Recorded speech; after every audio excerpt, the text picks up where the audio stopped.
Assalamualaikum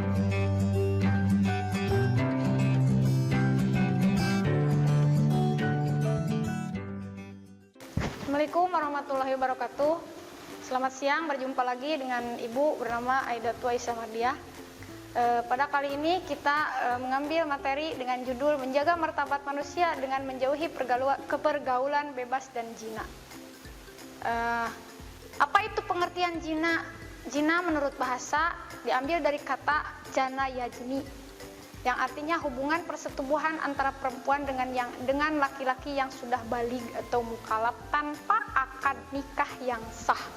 Jadi, zina adalah melakukan hubungan biologis layaknya suami istri di luar nikah, di luar tali pernikahan yang sah menurut syariat Islam.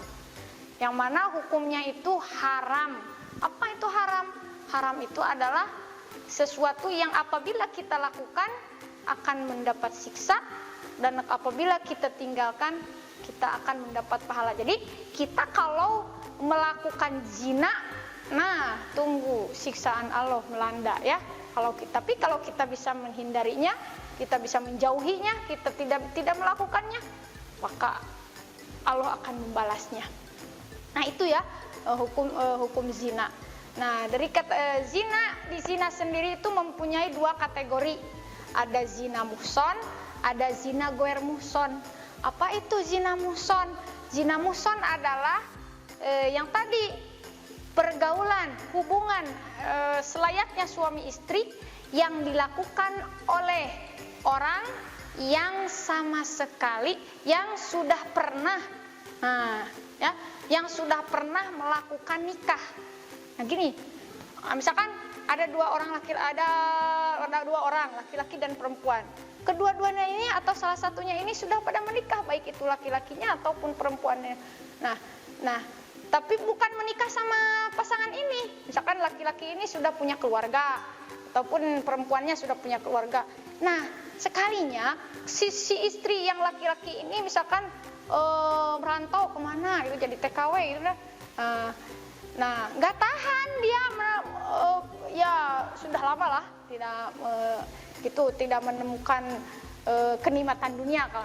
Nah, terpaksa si suami ini, si laki-laki ini mencari wanita yang lain dan dia melakukannya tanpa ada tali pernikahan dulu.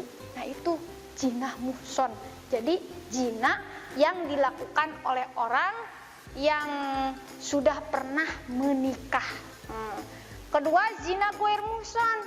Kalau zina goer muhson itu adalah zina yang dilakukan oleh lajang pemuda, yang mana beliau belum namanya juga lajang ya, pemuda, perawan, belum pernah menikah. Nah, biasanya anak-anak muda saking keterlaluannya bercumbu kasih gitu kan, sudah suka tidak tahan menahan nafsunya. Nah, sampai-sampai terjadilah kecelakaan, itu disebutnya zina goer muhson ya. Jadi zina goer muhson itu zina yang dilakukan oleh perempuan atau laki-laki yang belum menikah. Nah, bukan yang itu zina goer muhson itu dilakukannya tanpa menikah. Nah, cuma dilakukannya oleh anak-anak di bawah usia atau yang belum pernah menikah sama sekali. Nah, zina, orang yang melakukan zina atau pezina itu kena hukumannya. Jangankan nanti di akhirat, di masa hidupnya juga haruslah dihukum. Kalau tidak dihukum, dia tidak akan merasa jera. Nah, hukuman bagi para pezina itu ada dua. Satu, didera atau dipukul, dicambuk 100 kali. Nah, dipukul 100 kali, itu hukuman dera itu bagi pezina, orang yang melakukan zinanya yang zina goer muhson. Dia orang yang melakukan zinanya zina goer muhson, yang melakukannya belum pernah menikah, maka itu hukumnya harus didera, dicambuk sebanyak 10 kali cambukan. Ditambah lagi, setelah dicambuk harus diasingkan, diungsikan, dibuang kemana lah ke suatu tempat yang jauh dari kampungnya, harus diasingkan. Kedua, hukumannya zina adalah zina diranjam sampai mati, dicambuk, ditengor, diranjam, dilempari batu sampai mati. Itu hukuman yang diranjam itu, yang dilempari batu sampai mati itu berguna bagi pezina yang zinanya zina muhson. Lanjut. Nah, orang yang menuduh zina, gimana hukumannya bagi orang yang menuduh zina atau qazaf namanya ya. Nah, hukuman bagi orang yang menuduh zina ada 4 ya. 1, hukumannya dapat dibatalkan bila masih terdapat keraguan terhadap peristiwa atau perbuatan zina itu.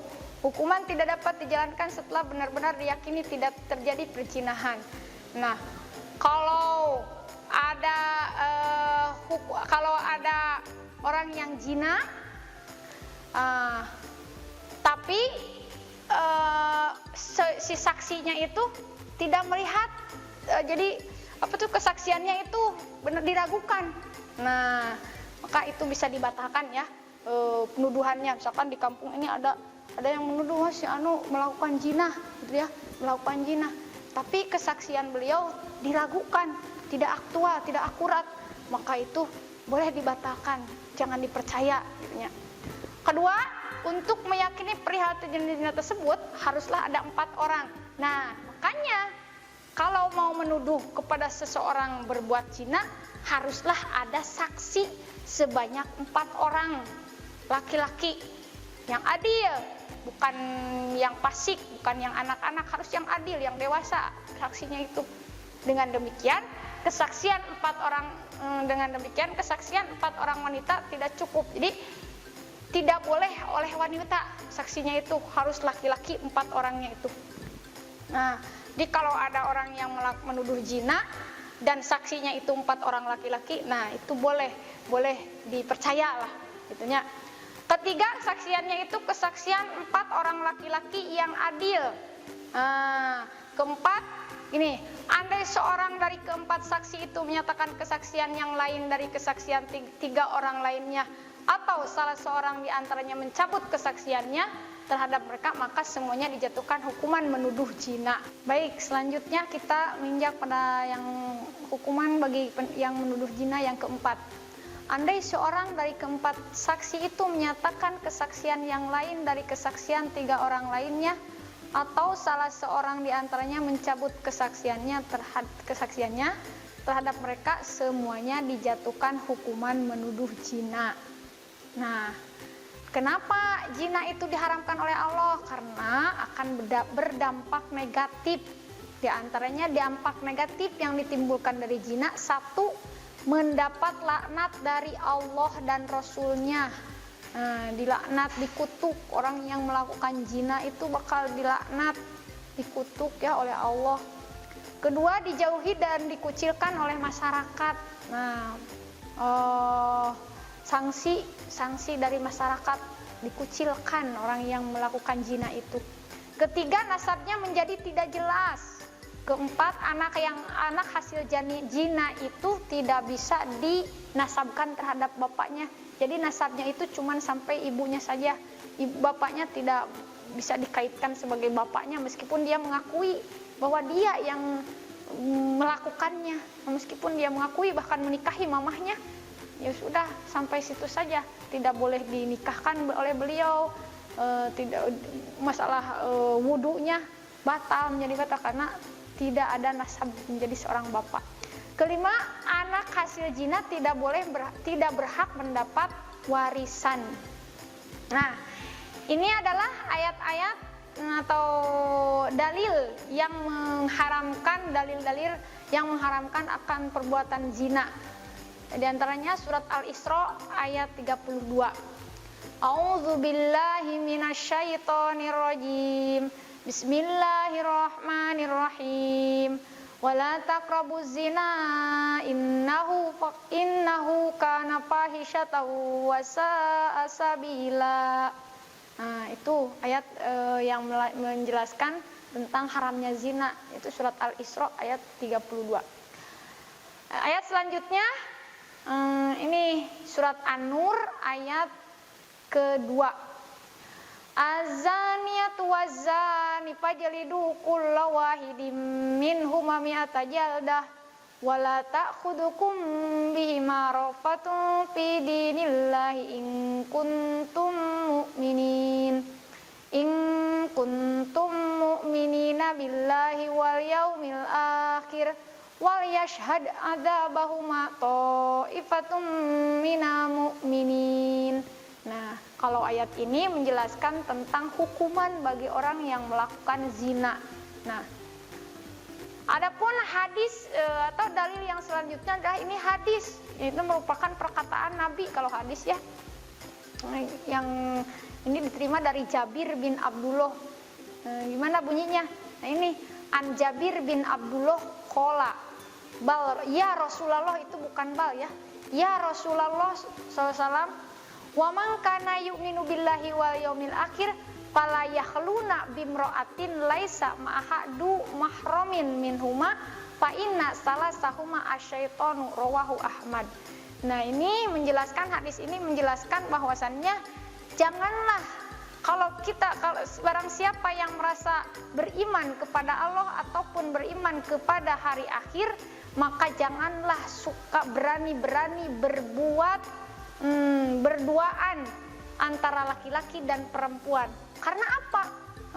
Karena fa inna salisahuma, karena kalau kita berani berdua-duaan antara laki dan perempuan, bahkan itu belum menjadi mahram, belum dinikahi, belum menikah, maka ada pihak yang ketiganya. Siapa? Fa inna salasahuma, karena di antara beliau yang dua itu ada yang pihak ketiga yaitu asyaiton. Jadi ada pihak ketiga yaitu setan menjadi wasit.